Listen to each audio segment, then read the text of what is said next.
خطاب پر اطمینان کا اظہار کر دیا ہے۔ نواز شریف کہتے ہیں بھارت کشمیر میں انسانی حقوق کی کھلم کھلا خلاف ورزی کر رہا ہے، تمام عالمی رہنماؤں کو مقبوضہ کشمیر میں ہونے والے بھارتی مظالم سے آگاہ کر دیا ہے، مستقبل میں بھی مشن کشمیر پر چین سے نہیں بیٹھیں گے۔ نیو یارک میں پاکستانی صحافیوں سے گفتگو کرتے ہوئے وزیر اعظم نواز شریف نے کہا کہ مسئلہ کشمیر بہت اہمیت کا حامل ہے۔ بھارت کشمیر میں انسانی حقوق کی کھلم کھلا خلاف ورزی کر رہا ہے۔ انہوں نے کہا کہ UN اجلاس کی سائیڈ لائن پر عالمی رہنماؤں کے ساتھ ہونے والی ملاقاتوں میں مسئلہ کشمیر بھرپور انداز میں اٹھایا گیا، جبکہ مستقبل میں بھی مسئلہ کشمیر کے حل کے لیے سیکیورٹی کونسل کے مستقل ارکان کے سربراہوں کو ڈوزیئرز بھجوائے جائیں گے۔ پاکستان آئندہ بھی مشن کشمیر پر چین سے نہیں بیٹھے گا۔ نواز شریف نے کہا کہ UN سیکریٹری جنرل بان کی مون OIC رابطہ گروپ برائے کشمیر اور ترکی نے یقین دہانی کرائی ہے کہ وہ فیکٹ فائنڈنگ مشن کشمیر بھیجیں گے۔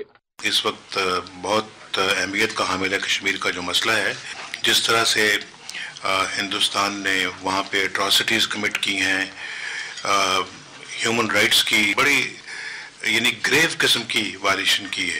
وزیر اعظم نے کہا کہ بھارت کی جانب سے پاکستان پر بلا جواز الزامات لگانا سراسر غلط ہے۔ بھارت کی جلد بازی اور الزام تراشی کے باعث اس پر دنیا بھر میں سوال اٹھ رہے ہیں۔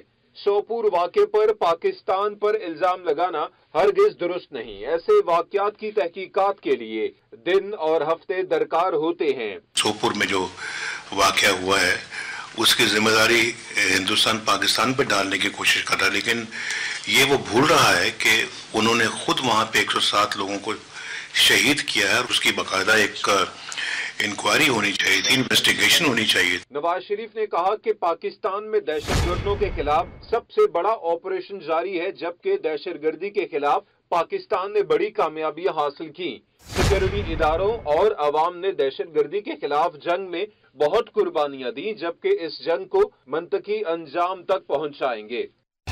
دہشت گردی ہے، اس میں جو کامیابیاں کامرانیاں پاکستان نے حاصل کی ہیں وہ بھی قوم کے سامنے، دنیا کے سامنے، اور یہ دنیا میں سب سے بڑا ایک جو آپریشن اس وقت چل رہا ہے دہشت گردی کے خلاف وہ پاکستان میں ہے۔